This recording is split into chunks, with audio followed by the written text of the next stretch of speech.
பழத்தோட்ட ஊழியங்கள், கர்த்தரருளின ஊழியங்கள். திராட்சை பழத்தோட்ட ஊழியங்கள், கர்த்தரருளின ஊழியங்கள். அவரில் நிலைத்திருந்து கனி கொடுப்போம், கர்த்தர் வாய்க்க செய்வார். அவரில் நிலைத்திருந்து கனி கொடுப்போம், கர்த்தர் வாய்க்க செய்வார். துதி உமக்கே, துதி உமக்கே, துதி உமக்கே என்றுமே என்றும். துதி உமக்கே, துதி உமக்கே, துதி உமக்கே என்றுமே. சிறியவனை பொழுதிலிருந்தும் எளியவனை குப்பையிலிருந்தும் எடுத்து உயர்த்தி ராஜாக்களோடும் பிரபுக்களோடும் அது இருக்க செய்கிற அருமை ஆண்டவர் இயேசு கிறிஸ்துவின் இனிதான நாமத்தினாலே இது சத்தத்தை கேட்கின்ற அனைத்து தேவனுடைய பிள்ளைகளுக்கும் என்னுடைய அன்பான வாழ்த்துகள். நீங்கள் கொடா கோடியை பெருகுவீர்களாக, உங்களுடைய பிள்ளைகள் கொடா கோடியை பெருகுவார்களாக என்று வாழ்த்துகின்றேன், ஆசீர்வதிக்கின்றேன். பிரியத்துக்குரியவர்களை, கர்த்தருடைய பிரதான கிருபையினாலே நம்முடைய ஊழியத்தின் சார்பாக அடைக்கலான் குருவி எனப்பட்ட அந்த முதியோர் இல்லத்தை கேட்டி நாம் நடத்தி வருவதை நீங்கள் அறிவீர்கள்.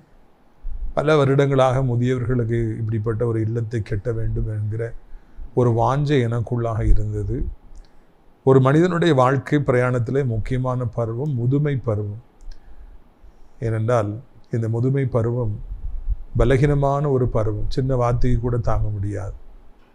அந்த நேரத்தில் அநேகர் பல காரணங்களினாலே தங்கள் பிள்ளைகளாலே பராமரிக்கப்பட முடியாத சூழ்நிலையில் இருக்கிறார்கள்.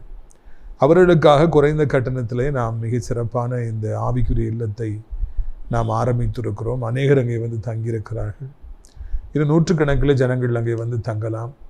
அதுக்கான எல்லா வசதிகளும் அங்கே இருக்கிறது. ஒருவேளை இந்த சத்தத்தை நீங்கள் கேட்பீர்கள் என்றால், உங்கள் குடும்பத்தில் அப்படி யாராவது இருப்பார்கள் என்றால் நீங்கள் தாராளமாக அவர்களை கொண்டு வந்து சேர்க்கலாம்.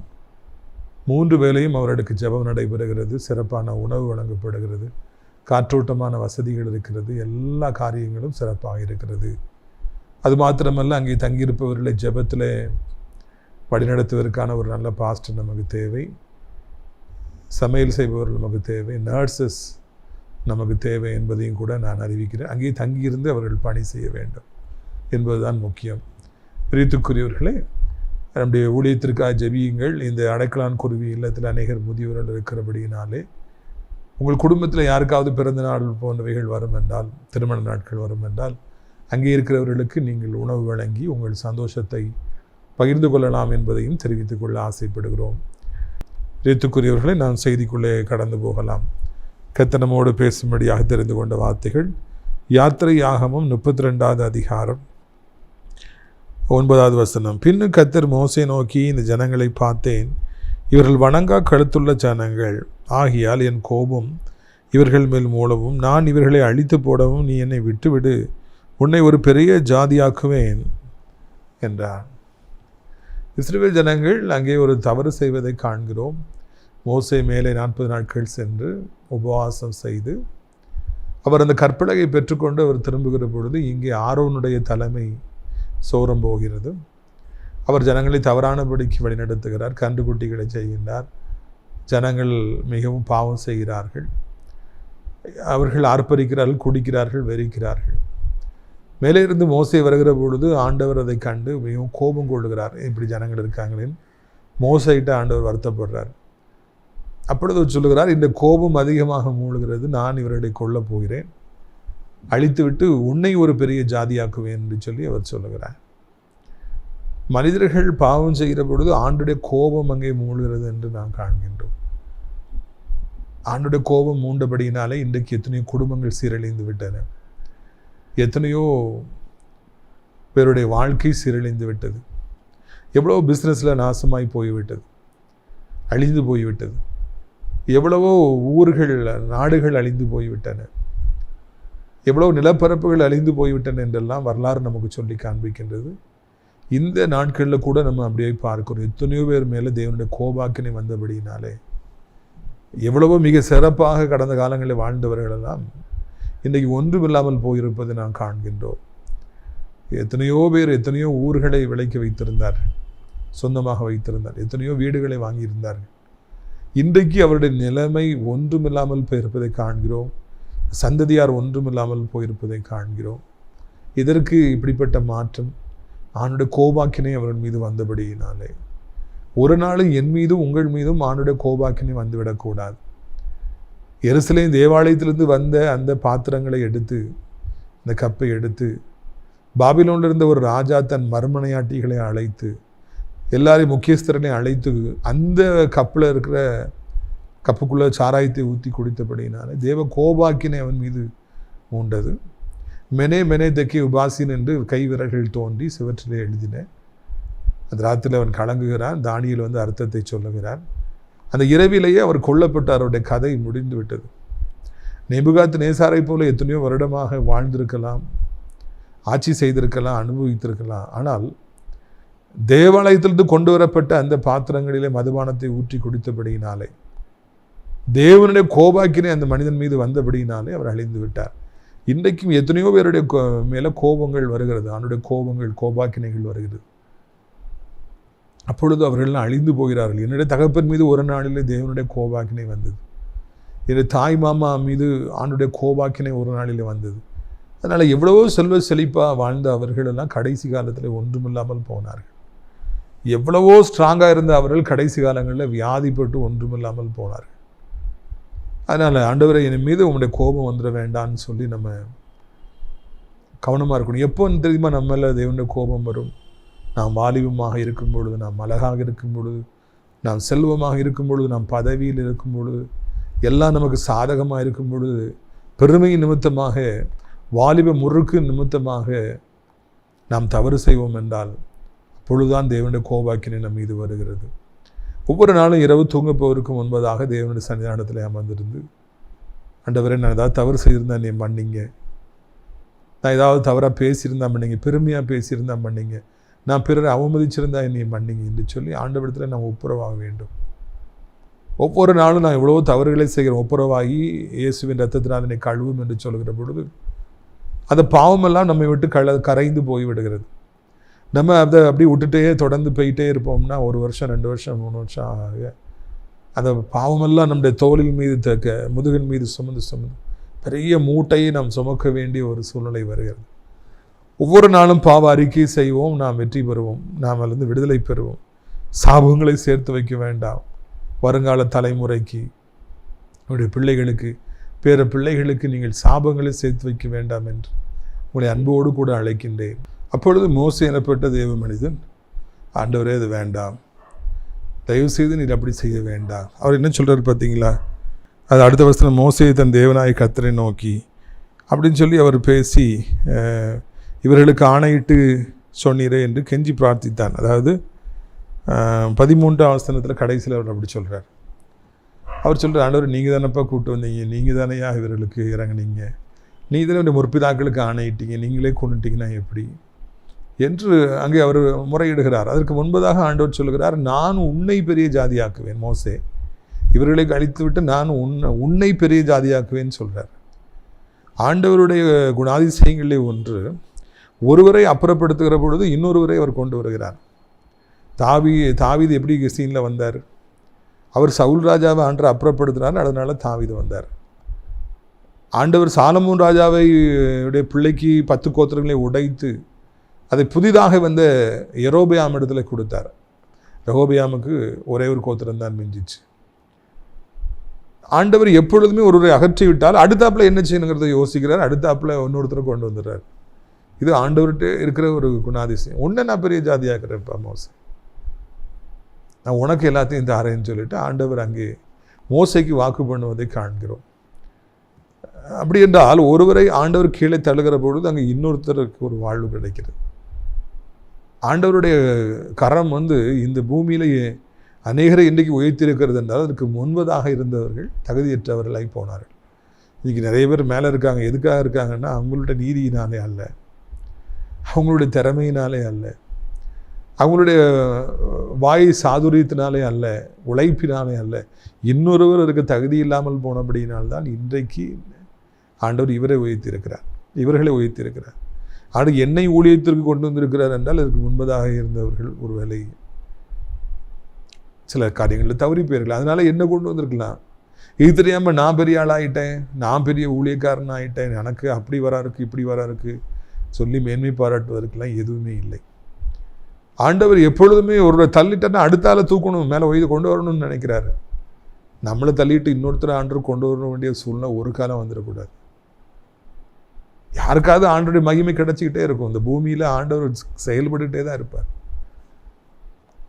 அதனால் நாம் கவனமாக இருப்போம். நமக்குரியதை இழந்து விடாதபடி நாம் கவனமாக இருப்போம். ஆண்டவர் ஒரு நினைத்தால் ஒரு நிமிஷத்தில் ஒருத்தனை தூக்கி தூர போட்டுருவார். அவன் எவ்வளவோ பெரிய ஆளாக இருந்தாலும், ராஜாவாக இருந்தாலும், கர்த்தருக்கு பிடிக்கலைன்னா தூக்கி தூர போட்டுருவார், இன்னொருத்தனை கொண்டு வருவார். இதை நம்முடைய மனதில் நாம் கொள்ளும்படியாக இந்த நாளிலே கர்த்தர் நம்மை அழைக்கிறார். எனவே யாருமே இது எனக்கு நிரந்தரம், என்னை அசைக்க முடியாதுலாம் சொல்கிறதுக்கு எதுவுமே இல்லை. தூக்கி தூர போட்டுட்டு ஆண்டவர் வேற ஆளை கொண்டு வந்துடுவார். இங்கே உடனே சொல்கிறார், இவங்கள தூக்கி தூர போட்டு மோசே நான் உன்னை பெரிய ஜாதியாக்குவேன் அப்படிங்கிறார். அதனால் எச்சரிப்பாக இருப்போம். யார் என்னை அசைக்க முடியாது, இதை யார் தெரியுமான்னு சொல்கிறதுக்கு ஒன்றுமே கிடையாதுங்க. என்னை அசைக்க முடியாதுன்னு சொல்கிறவங்கன்னா ஒன்று தான் போயிடுவாங்க. ஒரு போன வாரம் ஒரு சம்பவம் நடந்துச்சு, மறக்கவே முடியாது. இரவு நேரத்தில் ஊழியத்துக்கு போயிட்டு நான் ஊருக்கு திரும்பி வந்துக்கிட்டு இருக்கிறேன். நீண்ட பிரயாணம், நீண்ட ஊழியம், ஹவுஸ் விசிட், எவ்வளோ தூரம். காலேஜுக்கு லீவு, மறுபடியும் ரீஓப்பன் ஆக போகுது. அதுக்குள்ளே எவ்வளோ வேலை சந்திக்க முடியும், வீடு சந்திப்பு போகணும். அதனால் காலையிலே போயிட்டு நைட்டு நான் ஒரு 8 மணி வாக்கில் திரும்பி வந்துக்கிட்டு இருக்கிறேன். போகும்போது நிறைய வாகனங்கள் மெதுவாக போகும், நான் முந்தி போவேன். நிறைய வாகனங்கள் முந்தி போகும், பைக்கு முந்தும் கார் முந்தும். தேவையான ஸ்பீடில் போகிறதா என்னுடைய வழக்கம். ரிட்டர்ன் ஆகிட்டுருக்கேன். அப்போ ஒரு வாலிபன் வேகமாக லெஃப்ட் சைடில் வந்து முந்திட்டு போனான். எனக்கு அவனை குறித்து ஒரு நல்ல எண்ணம் மனதில் ஏற்படவில்லை. என்னடா இப்படி இருக்கான், வலது பக்கத்தில் தானே முந்திட்டு போகணும், இடது பக்கத்தில் ஓடி முந்திட்டு போனான். அவன் ஓட்டுறதே ரொம்ப ரேஷ் டிரைவிங்காக இருந்தது. இப்போ நான் பார்த்து கொண்டே வந்தேன்.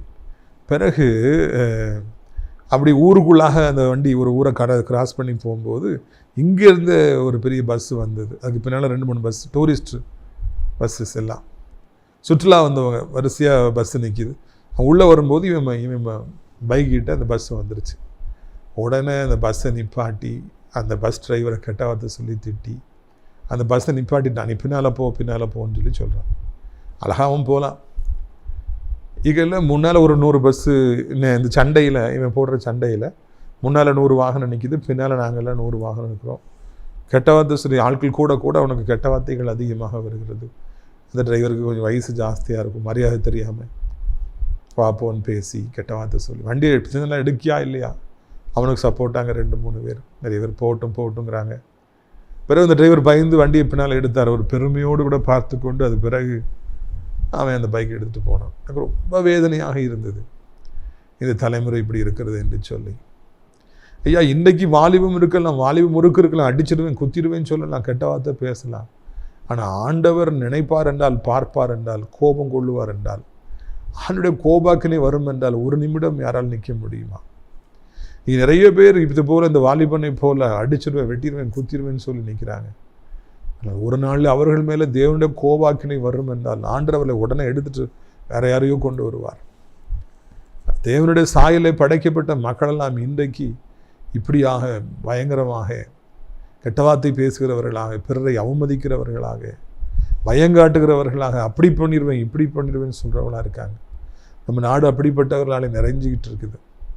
அது மிக வேதனைக்குரிய காரியம். ஆண்டோடைய கோபாக்கினை வருவதற்கு முன்பு அப்படிப்பட்டவர்கள் மனம் திரும்புவார்கள் என்றால் நல்லது, தங்களை திருத்திக் கொள்வார்கள் என்றால் நல்லது. ஆனால் பயங்கர காரியங்களை செய்வதில் பெருமை அடைவார்கள் என்றால் அது அழிவையே கொண்டு வரும். நான் அன்றைக்கு வேதனையோடு கூட என் வீட்டுக்கு வந்து படுத்தேன். அந்த வாலிபனை நினைத்து நான் வருந்தினேன். இல்லை என்ன பெருமை இருக்கிறது? வயசில் கூடின ஒரு ஆள், அப்பா அம்மா இருக்கிற ஆளை கெட்டா சொல்லி திட்டுறதுல, பின்னால் வச்சதில் என்ன கிடைத்தது? ஒன்றும் கிடைக்கவில்லை. பிரியத்துக்குரியவர்களே, இந்த மாதிரி ஒரு சூழ்நிலை வருது. இந்த மாதிரி மக்கள் இருக்காங்கன்னு சொல்லிட்டு மோசையை பார்த்து சொல்கிறார், அவங்கள கொண்டுடுறேன், எல்லாத்தையும் அழிச்சிடுறேன், ஒன்றை பெரிய ஜாதியாக்குறேன்ப்பான்னு ஆண்டவர் சொல்கிறார். நாம் கர்த்தருக்கு பிரியமாக இருந்தால் நம்மையும் கூட ஆண்டவர் பெரிய ஜாதியாக்குவார், நம்மையும் கூட ஆசீர்வதிப்பார் என்பதில் என்ன சந்தேகம்? கர்த்தருக்கு பிரியமாக இருந்து பாருங்கள், ஊழியம் செஞ்சு பாருங்கள், உங்களையும் ஆண்டவர் ஆசீர்வதிப்பார். இதுக்குரியவர்களே, மோசே உடனே கிடைச்சிக்கிற சந்தர்ப்பம் நம்மளை ஆண்டவர் பெரிய ஆளாக்க போகிறாரான்னு சொல்லிட்டு அவர் சந்தோஷப்படலை. அதை உடனே அப்படியே பிடிச்சிக்கிடலை, பிடிச்சிட்டு கேட்கல, வேண்டாம்ப்பா அவங்களுக்கு நீங்கள் அழிச்சிடாதீங்க, அவங்க மேலே நீங்கள் கோவப்படாதீங்க. அவர் அங்கே கெஞ்சுகிறார், இரக்கம் கேட்டு கெஞ்சுகிறார், ஜனங்கள் நீங்கள் அழிச்சிட வேண்டாம். அவங்க பொறுப்பிதாக்களுக்கு நீங்கள் அப்படி சொன்னீங்க இல்லையா, எல்லாரும் கேவலமாக பேசிடுவாங்க இல்லையா, வேண்டாம்ப்பா நீங்கள் அழித்து விட வேண்டாம். அங்கே மோசே ஆண்டவரிடத்தில் திறப்பில் நின்று மன்றாடுகிறார், வேண்டாம் அப்படி பண்ணிடாதீங்க, கோவப்பட்டுறாதீங்க. தனக்கு ஒரு பெரிய ஒரு வாய்ப்பு கிடைத்திருக்கிறது, தன்னை ஆண்டவர் மிகப்பெரிய ஜாதியாக்க போகிறார், யார் வேண்டான்னு சொல்லுவா. ஆனால் இங்கே மோசே அதெல்லாம் வேண்டாம், நீங்கள் இந்த ஜனங்களை அழிக்கக்கூடாது, இவங்கள தான் நீங்கள் ஆசீர்வதிக்கணும் என்று சொல்லி அவர் அங்கே மன்றாடினார் என்று சொல்லி நாம் காண்கிறோம், ஆச்சரியப்படுகிறோம். மோசேக்கு எவ்வளோ பெரிய ஒரு நல்ல உள்ளம் இருந்திருக்கும் என்றால், அவர் எந்த சுயநலமும் இல்லாதபடிக்கு, தன்னை குறித்து அவர் ஆசைப்படாதபடி, தனக்கு அதை எடுத்துக்கொள்ளலாம் என்று நினைக்காதபடி ஒரு நல்ல மேய்ப்பனாக இருந்து சோரமோன இஸ்ரவேல் ஜனங்களுடைய தகப்பனாக, ஆவிக்குரிய தகப்பனாக இருந்து வேண்டாம்ப்பா என்று சொல்லி ஆண்டவரிடத்தில் மன்றாடுகிறவராக இருந்தார். ஆண்டவருடைய கோபத்தை தணிப்பவராக, பேசிஃபை பண்ணுபவராக அப்படி இருந்தார். மோசே குறித்து சிந்திக்கிற பொழுது அவருடைய மன்றாடுதல், அவருடைய விண்ணப்பம் நம்மை ஆச்சரியப்பட வைக்கிறது. ஒரு பக்கம் சுயநலம் இல்லாத ஒரு தலைவன், இன்னொரு பக்கம் ஆண்டவரிடத்திலேயே போய் பரிந்து பேசுகிற அளவிற்கு அவர் ஆவிக்குரிய நிலைமையில உன்னதமான ஒரு இடத்துல இருந்தார். இன்னைக்கு நம்முடைய வாழ்க்கையில இந்த மோசே போல நமக்கும் கூட பரிந்து பேசுகிற, கோபங்களை ஆற்றுகிற, நாமும் கூட ஆண்டவருடைய சமூகத்தில் போய் மக்களுக்காக திறப்பில் நிற்கிறவர்களாக இருக்கிறோமா என்பதை சிந்தித்து பார்க்க வேண்டும். இந்த நாட்களில் எத்தனை கொலைகள் நடக்கின்றன, எத்தனை வாலிபர்கள் கொல்லப்படுறாங்க. நாம் திறப்பில் நிற்கிறோமா, ஆண்டவர் இதுபோல சம்பவங்கள் நடக்காதபடிக்கு, வாலிபர்கள் கெட்டு போகாதபடிக்கு, அழிந்து போகாதபடிக்கு ஆண்டவரை அவர்கள் ரட்சியும் என்று சொல்லி நாம் திறப்பில் நிற்கின்றோமா? யோசித்து பார்க்க வேண்டும். படிக்கிற இடத்துல, ஊரில், தெரியல எத்தனையோ பேர் இப்படி இருக்கிறாங்க. இவரெல்லாம் அழிந்து போய்விடக்கூடாது, இவர்களை வாரி கொண்டு விடக்கூடாது, அவர்களுக்கும் இறங்கும், அவர்களை ஒரு நோக்கத்தோடு திட்டத்தோடு நீர் படைத்தீர், இன்றைக்கு கெட்டு போயிருக்கிறாங்க, எல்லாரையும் ரட்சியும், எல்லாரையும் நீர் ஆசீர்வதியும் என்று நாம் ஜெபிக்கிறவர்களாக இருக்கிறோமா? திறப்பில் இருக்கிறவர்களாக நாம் இருக்கிறோமா? யோசித்து பாருங்கள். மோசே இன்றைக்கும் அந்த வரலாற்று புஸ்தகத்தில் பைபிளில் இடம்பெற்றிருக்காருன்னா, அவருக்குள்ளே இருந்த அந்த ஆத்தும பாரம், அந்த ஆத்தும தாகம் அழிக்கப்பட்டு விடக்கூடாது, கெட்டு போய்விடக்கூடாது என்று அவர் திறப்பில் நின்றார். இன்றைக்கி எத்தனை பேருக்கு அப்படிப்பட்ட எண்ணங்கள் இருக்கிறது? எத்தனை பேருக்கு அவ்வளோ நேரம் கிடைக்குது ஜெபம் பண்ணுறதுக்காக? இல்லைன்னா ஜெபம் பண்ணுறவங்க எல்லாருமே இன்றைக்கி சுயநலமாக தனக்காக ஜெபம் பண்ணுறாங்க. இதே மாதிரி மோசே மாதிரி ஜெபிக்கிறவங்க ரொம்ப கம்மியாக இருக்கிறாங்கன்னு நினைக்கிறேன். நம்மை குறித்து நாம் கவலைப்பட வேண்டும், நமக்காக உழைக்க வேண்டும், பிள்ளைகளுக்காக உழைக்கணும்.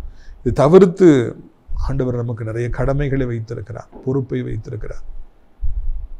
திறப்பில் நிற்க வேண்டும், ஆண்டவரிடத்தில் மன்றாட வேண்டும், ஆண்டவரே ஆண்டவரே என்று நாம் கூப்பிட வேண்டும். அப்பொழுது ஆண்டவர் நிச்சயமாக ஆசீர்வதிப்பார், நிச்சயமாக நம்மை உயர்த்துவார், நிச்சயமாக நமக்கு அவருடைய கிருபைகளை தருவார் என்பதில் சந்தேகமில்லை. பாருங்கள், யாத்திரையாகமம் 32 அதிகாரம் 32 வசனம். ஆகிலும் தேவரீர் அவர்கள் பாவத்தை மன்னித்தருளுவீரானால் மன்னித்தருளும், இல்லாவிட்டால் நீர் எழுதின உம்முடைய புஸ்தகத்திலிருந்து என் பெயரை கிறுக்கி போடும் என்றான். யாராவது இப்படி சொல்லுவாங்களா? ஆண்டவர் ஒரு புத்தகத்தை எழுதிட்டே இருக்காராம், பேர் ஜீவ புஸ்தகம், பெரிய புஸ்தகம். அதில் அவர் எழுதிக்கிட்டே இருக்கிறார். மோசே, ஆரோன், தாவீது, ஆபிரகாம் அப்படின்னு சொல்லி ஈசாக்குன்னு எழுதிக்கிட்டே இருக்கிறார் ஒரு புஸ்தகம். அந்த புஸ்தகத்தில் யாருடைய பெயர் இருக்குதோ அவங்க தான் பரலோக ராஜ்யத்தில் பிரவேசிக்க முடியும். The book of life. நிச்சயமாக அந்த புஸ்தகத்தில், அந்த புக்கில் என்னுடைய பேரும் உங்களுடைய பேரும் எழுதப்பட வேண்டும். அப்போ தான் ஒரு நல்ல பரலோக ராஜ்யத்துக்குள்ளே நம்ம பிரவேசிக்க முடியும். ஜீவ புஸ்தகம், அது பேர் புக் ஆஃப் லைஃப். எதில் நமக்கு பேர் இருக்கோ இல்லையோ அதில் நம்முடைய பேர் இருக்கணும். நிறைய பேர் இன்றைக்கி டொனேஷன் கொடுத்து அதிலெல்லாம் தங்கள் பேர்களை எழுதி வச்சுருக்காங்க. அதெல்லாம் எவ்வளோ காலம் நிற்கும் நமக்கு தெரியல, அதனால் என்ன பிரயோஜனம் கிடைக்கும்னு நமக்கு தெரியல. ஆனால் இந்த ஜீவ புஸ்தகத்தில் நம்முடைய பெயர் இருக்கும் என்றால் நம்முடைய வாழ்க்கை மரணத்துக்கு பிறகு நம்ம போகிற வாழ்க்கை அது மிகவும் இன்பகரமான ஒன்றாக இருக்கும். என்னுடைய பெயரை அந்த புஸ்தகத்திலிருந்து கிறுக்கி போடும். எனக்கு வேண்டாம், எனக்கு இடம் வேண்டாம். இவங்கெல்லாம் பாதாளத்துக்கு போன பிறகு நான் எப்படி பரலோகத்துக்கு வர முடியும்? நானும் அவங்க கூட போகிறேன். என் பேரை கிறுக்கி போடுங்க. ஒன்று அவங்கள மன்னி, இல்லைன்னா என்னையும் நீங்கள் டிஸ்குவாலிஃபைடு பண்ணிடுங்க. அவங்கள டிஸ்குவாலிஃபைடு பண்ண மாதிரி என்னையும் டிஸ்குவாலிஃபை பண்ணுங்கன்னு சொல்லி அவர் கெஞ்சுகிறார். என்ன ஒரு வேண்டுதல், மன்றாடுதல். எனக்கு ஒன்றுமே வேண்டாம். இவர் சொல்றாரு உன்னை பெரிய ஜாதியாக்குவேன். இவர் சொல்றாரு எனக்கு எதுவுமே வேண்டாம், என் பேரை ஜீவ புஸ்தகத்தில் கிறுக்கி போடுங்க. நானும் இவங்க கூட பாதாளத்துக்கு போகிறேன். நான் தப்பு செய்யல தான், ஆனால் அவங்க பரலோகத்துக்கு வரலன்னா நான் எப்படி பரலோகத்துக்கு வர முடியும்? என்னை ஒரு மனிதன், இந்த மோசே, என்னை ஒரு மேன் ஆஃப் காட், ஒரு தேவனுடைய பிள்ளை, எந்த அளவுக்கு அவர் ஜெபிக்கிறார். அவர் ஜெபித்தது போல வேறு யாரும் ஜெபிக்கவில்லை. அவர் மன்றாடியது போல யாரும் மன்றாடவில்லை. ஆண்டவரே என் பெயரை ஜீவ புஸ்தகத்தை கிறுக்கி போடுங்க, இல்லைன்னா நானும் இங்கூட வாரிக்கொள்ளப்படுவேன். என் பேர் ஜீவ புஸ்தகத்தில் எழுதி கிழிச்சிருங்க, இல்லைன்னா என்னை மன்னிச்ச மாதிரி அவங்களையும் மன்னிச்சு ஏற்றுக்கொள்ளுங்க. அந்த அளவுக்கு அவர் மன்றாடினாராம். பிரியத்துக்குரியவர்களே, நாம் ஜெபிக்கிற பொழுது கர்த்தர் நம்மை ஏற்றுக்கொள்பவராக, நம்மை ஆசீர்வதிப்பவராக, நமக்கு புது வாழ்வு கொடுப்பவராக இருக்கின்றார். கர்த்தர் பெரிய காரியங்களை அவர் நிச்சயமாக அவர் நமக்கு செய்ய ஆயத்தமாக இருக்கிறார் என்பதை உங்களுக்கு நான் நினைவூட்டும்படியாக விரும்புகிறேன். ஆண்டவர் என்ன சொன்னார் பாருங்கள். யாத்திரையாகும் 32-33. அப்பொழுது கர்த்தர் மோசேயை நோக்கி, எனக்கு விரோதமாய் பாவம் செய்கிறவன் எவனோ அவன் பெயரை என் புஸ்தகத்திலிருந்து கிறுக்கி போடுவேன். ஆண்டவர் சொல்றாரு, என் பேரை உன் பேரை நான் கிழிச்சு போட முடியாதுப்பா. யார் பாவம் செய்கிறாங்களோ அவங்கள தான் கிழிச்சு போடுவேன். ஆண்டவர் தெளிவாக இருக்கிறாரு, அதெல்லாம் கிடையாது. நோ நோ நோ, உனக்கு ஒரு இடம் நிச்சயமாய் தருவேன். அப்படி என்றால் நாம் ஆண்டவருக்காக வாழும் பொழுது, நாம் ஆண்டவருக்காக எல்லா ஊழியங்களையும் நாம் செய்கிற பொழுது, நாம் எல்லாவற்றையும் விட்டு கொடுக்கிற பொழுது, ஆத்ம பாரமுடையவர்களாய் நாம் ஆளுகிற பொழுது, எல்லோருடைய ரட்சிப்புக்காக நம்ம முடிந்தவைகள் நாம் செய்கிற பொழுது, ஒரு நாளிலே ஆண்டவர் நமக்கு ஜீவ புஸ்தகத்தில் நம்முடைய பெயரை எழுதி பரலோக ராஜ்யத்தை நமக்கு தருவதற்கு அவர் உண்மை உடையவராக இருக்கிறார். ஊழியம் செய்கிறவர்களுக்கும் செய்யாதவர்களுக்கும் இம்மையிலும் அருமையிலும் அவர் வித்தியாசத்தை காண்பிக்கின்றவராக இருக்கின்றார். பரலோக ராஜ்யத்திற்கு நம்மை அழைத்து கொண்டு செல்கிறார். பிரியத்துக்குரியவர்களே, மோசேயை போல தலைவர்கள் இந்த நாட்டில் எழும்ப வேண்டும். நாமும் கூட மோசேயை போல வாழ வேண்டும். அதற்காகவே நாம் அழைக்கப்படுகிறோம். ஏனென்றால் மோசேயை போல நாம் வாழ்வோம் என்றால் மூலமாக அநேக ஆயிரம் ஜனங்கள் ஆசீர்வதிக்கப்படுவதற்கு வழிகள் உண்டாகும் என்பதில் சந்தேகமே இல்லை. நான் உங்களுக்கு ஜெபிக்கும்படியாக விரும்புகிறேன். கண்களை மூடுவீர்களா? எல்லாரும் நாம் ஜெபிக்கலாம். அப்போ பிதாவே, இந்த நாளுக்காக நன்றி செலுத்துகிறோம், சோத்திரம் செலுத்துகிறோம். ஆண்டவரே, எவ்வளோ பேர் கெட்டு போகிறாங்க, எவ்வளோ பேர் அழிஞ்சு போகிறாங்க. ஆண்டவரே, ஆண்டவரே, உமக்கு சோத்திரம் ஐயா, உமக்கு சோத்திரம் ஐயா. எப்படியாவது ஆண்டவரை தோத்திரம் ஐயா, எப்படியாவது ஆண்டவரை தோத்திரம் ஐயா. என் தகப்பனே, என் தகப்பனே, எங்களுக்கும் இப்படிப்பட்ட ஒரு உள்ளத்தை தர, சுயநலத்தை எங்களை எடுத்து போடும். ஆண்டவரை, உம்மோடு பேசுகிற அளவிற்கு எங்களுக்கு ஆண்டவரை நீங்கள் எங்களை தகுதிப்படுத்துங்க. எங்கள் ஆத்ம பாரத்தை நீங்கள் தாருங்க. தகப்பனை, அழிந்து போகிற ஆத்மாக்கள் உண்டு, வியாதிப்பட்டிருக்கிறவர்கள் உண்டு, கடன் பாரங்களில் வாழ்பவர்கள் உண்டு, சாசினாலே கெட்டப்பட்டவர்கள் உண்டு. ஒவ்வொருவருக்கும் ஆண்டவரை நீர் விடுதலையை தர வேண்டும் என்று சொல்லி கெஞ்சுகிறோம். இந்த நாளிலும் கூட இந்த சத்தத்தை கேட்குற பிள்ளைகள் வியாதிப்பட்டிருப்பார் என்றால் அவர்களுக்கு நீர் ஒரு அற்புத விடுதலையை தாரும் ஐயா. எந்த ஊரில் இருந்தாலும் சரி, எந்த ஹாஸ்பிட்டலில் இருந்தாலும் சரி, ஆண்டவரை அவர்களுக்கு உதவி செய்யும். எலும்பு முறிவு ஏற்பட்டிருக்கலாம், மிகப்பெரிய மரண வியாதிகள் அவர்களை பிடித்திருக்கலாம். இப்போ என்ன நேரத்தில் அவங்க இருந்தாலும், ஐசியூவில் இருந்தால் கூட நீர் அவர்கள் சுகத்தை தார். காயப்பட்ட அந்த இடங்களை நீர் ஆற்றுவீராக, புண்களை ஆண்ட துடைப்பீராக. எசப்பா, நீங்கள் விடுதலை கொடுப்பீராக என்று நாங்கள் கெஞ்சுக்கிறோம் ஐயா. இது அருமையான நாளிலும் கூட பிள்ளைகள் என்ன நிலைமையில் இருந்தாலும் அவர்களுக்கு நீங்கள் உதவி செய்யுங்க. என்ன நிலைமையில் இருந்தாலும் அவர்களை நீங்கள் ஆசீர்வதிங்க. அவருடைய வாழ்க்கையை மாற்றுங்கப்பா. ஓரா பா கபாலா சந்தோரனியா கபாலா கரா. ஆண்டவரே, சோதரம் ஐயா, எத்தனையோ வருடமாக இருக்கிற பலகீனங்கள் நீங்கி போக, வேதனை நீங்க, செயல்படாத அவயங்கள் செயல்பட, சுகமான வாழ்க்கை உண்டாக நாங்கள் கெஞ்சுகிறோம். அதை போலவே ஆண்டவரே, பண பிரச்சனைகள், நெருக்கடிகள் இருக்கிறவருடைய எவ்வளோ பேர் உண்டு. பலவிதமான கடன்களை வாங்கி அந்த கடன்கள் வட்டிகளாய் மாறி நெறிக்கிறபடியினால் என்ன செய்யணும்னு சொல்லி தெரியாமல் தவிக்கிறவங்க உண்டு. ஒவ்வொருவருக்கும் கர்த்தாவே நீங்கள் உதவி செய்யுங்க. ஒவ்வொருவரையும் நீங்கள் ஆற்றுங்க, தேற்றுங்க, அரவணைத்து கொள்ளுங்க ஐயா. இது அருமையான நாளிலும் கூட கர்த்தாவே சோத்திரம் ஐயா. ஏசப்பா நம்முடைய பிள்ளைகளுக்காக கண்ணீரோடு மன்றாடுகிறோம். எப்படியாவது கர்த்தர் மனம் இறங்குங்க. 12th முடித்து காலேஜுக்கு போகிற பிள்ளைகளுக்கு நல்ல காலேஜை காண்பீங்க. ஃபீஸ் கட்டுவதற்கு தேவையான பலனை நீங்கள் தாருங்கன்னு நாங்கள் கெஞ்சுகிறோம். அப்படியே ஆண்டவரை சோத்திரம் ஐயா. இன்னுமாக பல மக்கள் ராஜா இன்றைக்கி நெருக்கத்தின் மத்தியில் இருக்கிறாங்க ராஜா.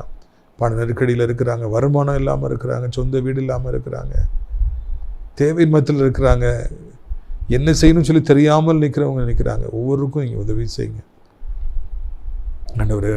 வாலிப பிள்ளைகளுக்கு ஜெபிக்கிறோம். போதைக்கு அடிமைப்பட்ட பிள்ளைகள், செல்ஃபோனுக்கு அடிமைப்பட்ட பிள்ளைகள், அவர்களெல்லாம் நீங்கள் சந்திக்க வேண்டும் என்று சொல்லி நாங்கள் கெஞ்சுகிறோம். அதை போலவே ஆண்டவரே சோத்திரம் ஐயா.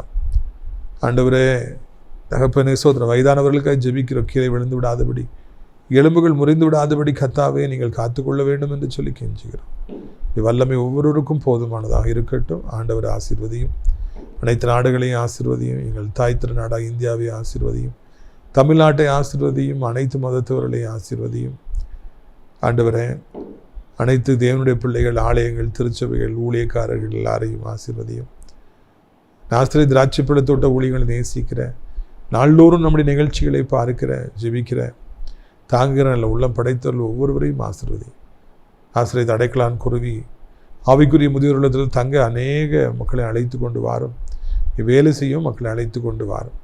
கர்த்தர் மகிமைப்படும். இயேசுவின் மூலம் ஜெபிக்கிறோம் நல்ல பிதாவே, ஆமென். என் ஆத்துமாவை கர்த்தரை சோத்திரி, என் முழு உள்ளமே அவருடைய பரிசுத்த நாமத்தை சோத்திரி. என் ஆத்துமாவை கர்த்தரை சோத்திரி, அவர் செய்த சகல உபகாரங்களை ஒருபொழுதும் மறவாதே, ஆமென். நம்முடைய கர்த்தராகிய இயேசு கிறிஸ்துவின் கிருபையும் பிதாவாகிய தேவனுடைய அன்பும் பரிசுத்த அந்யோன்யைக்கமில்லாத பிரசன்னம் நம் அனைவரோடு இன்றைக்கு சதா காலங்களிலும் நிலைத்திருப்பதாக. அல்லேலூயா, அல்லேலூயா. God bless you. பலர் சபித்து என்னை தூற்றும் போது